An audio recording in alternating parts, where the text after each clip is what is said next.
नमस्कार दर्शक बंधु आपण को आम चैनल को स्वागत।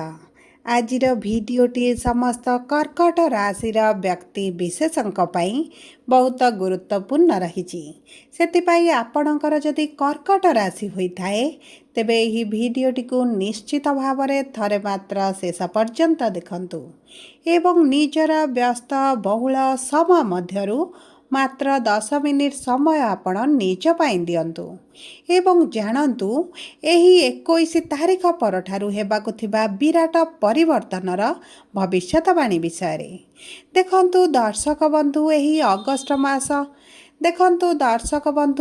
अगस्ट मास 21 तारीख परठारु आपणक राशि रे हेबाकु थिबा तीनोटी परिवर्तन आपणक भाग्य को बदलाइबो।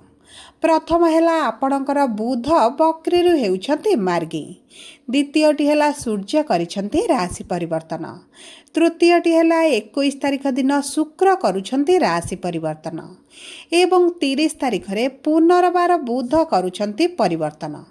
देखंतु गोटिए मासरे बुधंकर 2 थर परिवर्तन आपणक जीवन रे निश्चित भाव में बड़ परिवर्तन आनिबो, जहा फल आपणकर एही अगस्ट मास 21 तारीख परठारु एही तारीख गुड़िकर निश्चित भाव में बड़ घटना घटिपारे। सेतिपाई आपण आम सह भिडियोर शेष पर्यंत जोड़ी होई रुहंतु एवं जानतु एही तारीख गुड़िकर आपणक जीवन में शुभ परिवर्तन हेबो ना अशुभ परिवर्तन हेबो। ता सहित जानतु आपणकर केउ क्षेत्रटी प्रभावित हेबाकु जाउछि। आपणकर स्वास्थ्य ना शिक्षा ना प्रेम संपर्क ना वैवाहिक जीवन ना पारिवारिक संपर्क ना क्यारियर ना आपणकर व्यापार वाणिज्य। सेतिपाई आपण आम सह जोड़ी होई रही आपणकर जानतु केउ क्षेत्र रे शुभ प्रभाव पड़ुछि केउ क्षेत्र रे अशुभ प्रभाव पड़ुछि। चलंतु एबे आरंभ करिबा आजिर कार्यक्रम, किंतु भिडियोटी आरंभ करिबा पूर्वरु जदि आपणकर भी कर्कट राशि होइथाए एवं आपण भी ईश्वर को आंतरिक भक्ति एवं विश्वास करती तेबे भिडियोटी को लाइक करंतु, कमेंट बॉक्स रे जय जगन्नाथ जय माँ लक्ष्मी अवश्य लिखि दियंतु।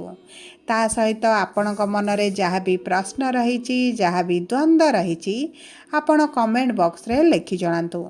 आमे आपणक प्रश्नर उत्तर देबा पई यथा संभव प्रयास करिबु। देखंतु विलंब हेले मध्य आपणक प्रश्नर आमे निश्चित उत्तर देबु। ता सहित दर्शक बंधु आम सह जोगाजोग करिबा पई वीडियोर मध्य भाग रे एक व्हाट्सएप नंबर टी दिया जाइछि, जो नंबर साहाय्य रे आपण आम सह जोगाजोग करी निजर नूतन कुंडली प्रस्तुत करि परिबे, कुंडली विश्लेषण कराई परिबे किंबा आपणकर विवाह चाकरी व्यवसाय प्रेम संपर्क शिक्षा स्वास्थ्य को नहीं किछि समस्या रही ताहार सहजरे समाधान करि परिबे। सेतिपई आपण भिडियोटी को शेष पर्यंत देखंतु। व्हाट्सएप नंबर माध्यम आम सह जोगाजोग करी निजर समस्यार समाधान करंतु। एबे आसंतु कार्यक्रमटी को आग को बढ़ाइबा, किंतु ता पूर्वरु जानिबा आपणक कर्कट राशि रे नवग्रहकर स्थिति एही 21 तारीख परठारु किभଳି रहिबो। देखंतु आपणकर प्रथम गृह रे बुध, द्वितीय गृह रे सूर्य एवं केतु, अष्टम गृह रे राहु, नवम गृह रे शनि एवं द्वादश गृह रे शुक्र एवं गुरु विराजमान करिछंती, जहा फल रे सेही गृह गुड़िकरे सेमानकर प्रभाव अधिक रहिबो। तेबे सर्वप्रथमे आसंतु जानिबा आपणकर स्वास्थ्य किभଳି रहिबो। देखंतु स्वास्थ्य कुंडलीर प्रथम गृहरु जणा पड़े एवं आपणकर षष्ठ गृह जेहेतु रोग ऋण रिपुर गृह होइथाए आपणक षष्ठ गृह मध्य आपणक स्वास्थ्य विषय रे किछिटा सूचना प्रदान करिथाए। देखंतु आपणक प्रथम गृह रे बुध बक्री थिले एवं एबे हेउछंती मार्गी, जहा फल रे आपणक स्वास्थ्य रे पूर्वरु जो समस्या थिला ताहा धीरे धीरे दूर हेबा आरंभ करिबो। ता सहित देखंतु आपणकर षष्ठ गृहर स्वामी हेउछंती देवगुरु बृहस्पति, जे आपणकर द्वादश गृह रे विराजमान करिछंती। देखंतु द्वादश गृह को कुंडलीर शुभ बोली मना जाएनी, जेहेतु एही गृहटी हॉस्पिटल रो गृह होइथाए एवं गुरु आपणकर सेही द्वादश गृह रे विराजमान करिछंती। आपणकर डाक्तरखानार चक्कर काटिबा କରିବାକୁ ପଡ଼ିପାରେ, ନିଜର ସ୍ୱାସ୍ଥ୍ୟ ପାଇଁ ହେଉ କିମ୍ବା ଆପଣଙ୍କ ପ୍ରିୟଜନଙ୍କର ସ୍ୱାସ୍ଥ୍ୟ ପାଇଁ ହେଉ। କିନ୍ତୁ ଦେଖନ୍ତୁ, ଆପଣଙ୍କର ସ୍ୱାସ୍ଥ୍ୟରେ ନିଶ୍ଚିତ କିଛି ନା କିଛିଟା ସମସ୍ୟା ଆପଣ ଦେଖୁଥିବେ। ଆପଣଙ୍କର ନିହାତି ଭାବରେ ଖାଦ୍ୟ ରିଲେଟେଡ୍ ସମସ୍ୟାଟି ରହିଥିବ। ଗ୍ୟାସ୍ ହେଉ, ଡାଇଜେସନରେ ସମସ୍ୟା ହେଉ, କୋଲେଷ୍ଟ୍ରଲ୍ ହେଉ କିମ୍ବା ଆପଣଙ୍କ ଷ୍ଟୋମାକରେ କିଛିଟା ସମସ୍ୟା ଆପଣ ଦେଖୁଥିବେ, ଯାହାଫଳରେ ଆପଣଙ୍କୁ ପ୍ରତିଦିନ ମେଡ଼ିସିନ ଖାଇବାକୁ ପଡ଼ୁଥିବ ଏବଂ ଆପଣ ସେହି ରିଲେଟେଡ୍ ଆପଣଙ୍କୁ ହସ୍ପିଟାଲକୁ ଦୌଡ଼ିବାକୁ ପଡ଼ିପାରେ ଏବଂ ସେହି ସମସ୍ୟା ବଢ଼ିବାର ମଧ୍ୟ ସମ୍ଭାବନା ଅଛି।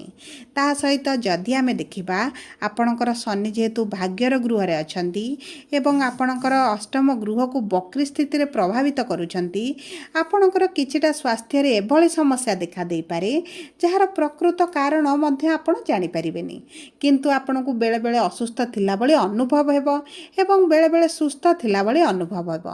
ସେଥିପାଇଁ ନିଜର ଖାଦ୍ୟ ପାନୀୟର ଆପଣ ବିଶେଷ ଭାବରେ ଯତ୍ନ ନିଅନ୍ତୁ, କାରଣ ଆପଣଙ୍କର ଖାଦ୍ୟ ରିଲେଟେଡ୍ ସମସ୍ୟାଟି ଦେଖା ଦେଇପାରେ। ତା ସହିତ ଯେହେତୁ ସୂର୍ଯ୍ୟ ଆପଣଙ୍କର ପ୍ରଥମ ଗୃହ ତ୍ୟାଗ କରୁଛନ୍ତି, ଆପଣଙ୍କର ଯଦି ସ୍କିନ୍ ରିଲେଟେଡ୍ ବା ଚର୍ମଜନିତ ରୋଗ କିଛି ଥିଲା, ତାହାରୁ ମଧ୍ୟ ଆପଣ କିଛିଟା ଉପଶମ ପାଇବେ। ତେଣୁକରି ଆପଣଙ୍କର ଖାଦ୍ୟ ବ୍ୟତୀତ ଆପଣଙ୍କର ପେଟ ସମସ୍ୟା ବ୍ୟତୀତ କୌଣସି ବି ବଡ଼ ସମସ୍ୟା ଆପଣ ଦେଖିବେ ନାହିଁ। ଯଦି ଆମେ ଦେଖିବା ଆପଣଙ୍କ ଶିକ୍ଷା କ୍ଷେତ୍ରକୁ, ତେବେ ଦେଖନ୍ତୁ, ଶିକ୍ଷାର ଗୃହର ସ୍ୱାମୀ ହେଉଛନ୍ତି ମଙ୍ଗଳ, ଯିଏ ଆପଣଙ୍କର ତୃତୀୟ ଗୃହରେ ବିରାଜମାନ କରିଛନ୍ତି, ଯାହାଫଳରେ ଆପଣଙ୍କର ଶିକ୍ଷା ସମ୍ବନ୍ଧିତ ବଡ଼ ସମସ୍ୟା କିଛି ଆସିବ ନାହିଁ। ଆପଣଙ୍କର ଶିକ୍ଷା ସମ୍ବନ୍ଧିତ ପୂର୍ବରୁ ଯଦି କିଛି ସମସ୍ୟା ଚାଲିଥିଲା କିମ୍ବା ଆପଣଙ୍କର ପଢ଼ୁଥିଲେ ମନେ ରହୁନଥିଲା, ପାଠ ପଢ଼ିବା ପ୍ରତି ରୁଚି ବଢ଼ୁନଥିଲା, ପାଠ ପଢ଼ିବା ପ୍ରତି ଆଗ୍ରହ ବଢ଼ୁନଥିଲା, ତେବେ ଆପଣଙ୍କର ଏହିସବୁ ସମସ୍ୟା ଦୂର ହୋଇଯିବ। କିନ୍ତୁ ଦେଖନ୍ତୁ, ଯଦି ଆପଣ ସରକାରୀ ଚାକିରିର ଯୋଜନାରେ ଅଛନ୍ତି, ସରକାରୀ ଚାକିରି ପାଇଁ ପରୀକ୍ଷା ଦେଉଛନ୍ତି, ସରକାରୀ ଚାକିରି ପାଇଁ କିଛି ଏଣ୍ଟ୍ରାନ୍ସ ଇଣ୍ଟରଭ୍ୟୁ ଦେଉଛନ୍ତି, ତେବେ ଆପଣଙ୍କ ପାଇଁ ଏହି ସମୟଟି ବହୁତ ଭଲ ସମୟ ରହିଛି, କାରଣ ଗୁରୁ ଆପଣଙ୍କର ଦ୍ୱାଦଶ ଗୃହରେ ବିରାଜମାନ କରିଛନ୍ତି। ତା ସହିତ ଶୁକ୍ର ମଧ୍ୟ ଆପଣଙ୍କର ପ୍ରଥମ ଗୃହକୁ ଆସୁଛନ୍ତି।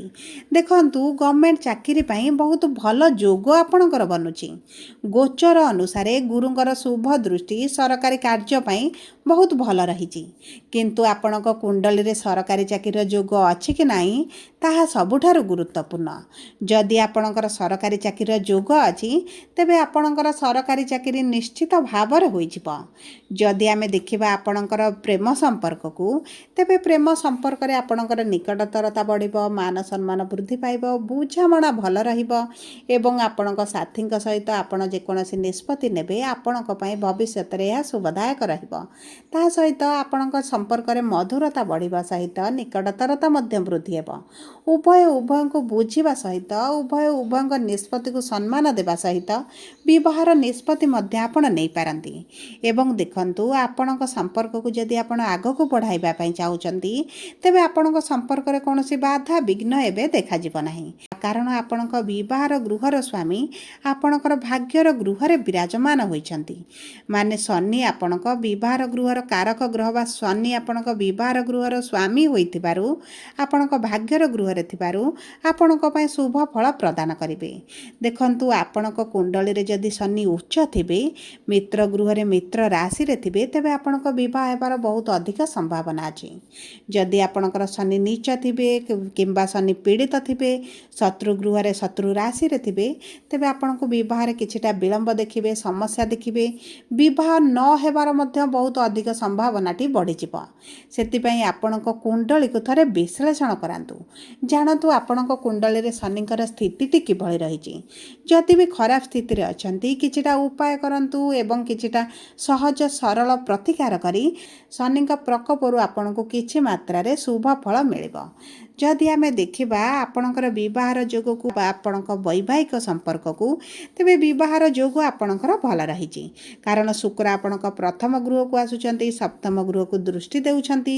ଯେଉଁ ସବୁ କର୍କଟ ରାଶିର ବ୍ୟକ୍ତିମାନେ ବିବାହର ଯୋଜନାରେ ଅଛନ୍ତି କିମ୍ବା ବିବାହ ପାଇଁ ଚେଷ୍ଟା କରୁଛନ୍ତି, ବିବାହ ପାଇଁ ପ୍ଲାନିଂ କରୁଛନ୍ତି ଏବଂ ଆପଣଙ୍କର ପୂର୍ବରୁ ବିବାହ ପାଇଁ ଚେଷ୍ଟା କରି ମଧ୍ୟ ବିଫଳ ହେଉଛନ୍ତି, ତେବେ ଏହି ସମୟଟି ଆପଣମାନଙ୍କ ପାଇଁ ବହୁତ ଉତ୍ତମ ରହିଛି। ବିବାହ ପାଇଁ ଭଲ ଯୋଗ ବନୁଥିବାରୁ ଆପଣ ଏହି ସମୟରେ ବିବାହ ହେବାର ବହୁତ ଅଧିକ ସମ୍ଭାବନା ମଧ୍ୟ ବଢ଼ିଯାଉଛି। କିନ୍ତୁ ଦେଖନ୍ତୁ, ଏତେ ଭଲ ଯୋଗ ସତ୍ତ୍ୱେ ଯଦି ଆପଣଙ୍କ ବିବାହ ପ୍ରସ୍ତାବ ଆସୁନି, ବିବାହ ଭାଙ୍ଗି ଯାଉଛି, ବିବାହରେ ବିଳମ୍ବ ଦେଖୁଛନ୍ତି କିମ୍ବା କିଛି ନା କିଛି ଆପଣଙ୍କର ସମସ୍ୟା ଦେଖାଯାଉଛି, ତେବେ ଆପଣଙ୍କ କୁଣ୍ଡଳୀରେ ଗୁରୁ ପୀଡ଼ିତ ଅଛନ୍ତି କିମ୍ବା ଶନିଙ୍କର ଗୋଚର ଆପଣଙ୍କର ଶତ୍ରୁ ଗୃହକୁ ହେଉଛି କିମ୍ବା ଶତ୍ରୁ ରାଶିରେ ହେଉଛି।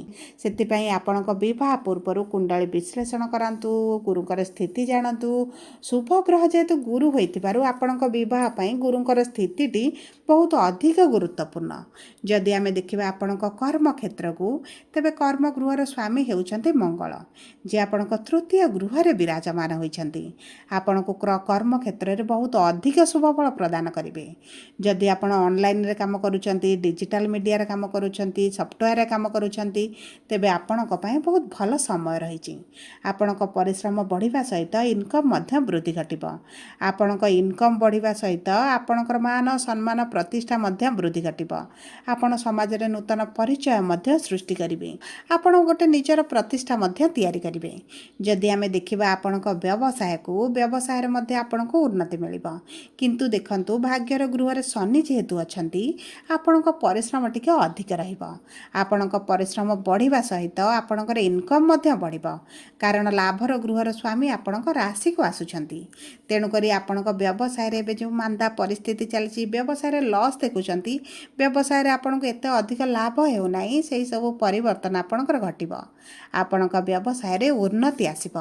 ସବୁ ପରେ ଦେଖନ୍ତୁ, ଅଶୁଭତ୍ୱକୁ ଦୂର କରି ଶୁଭଫଳ ପ୍ରାପ୍ତି ପାଇଁ ଆପଣ ପ୍ରତିଦିନ ସୂର୍ଯ୍ୟଙ୍କୁ ଜଳ ଅର୍ପଣ କରନ୍ତୁ।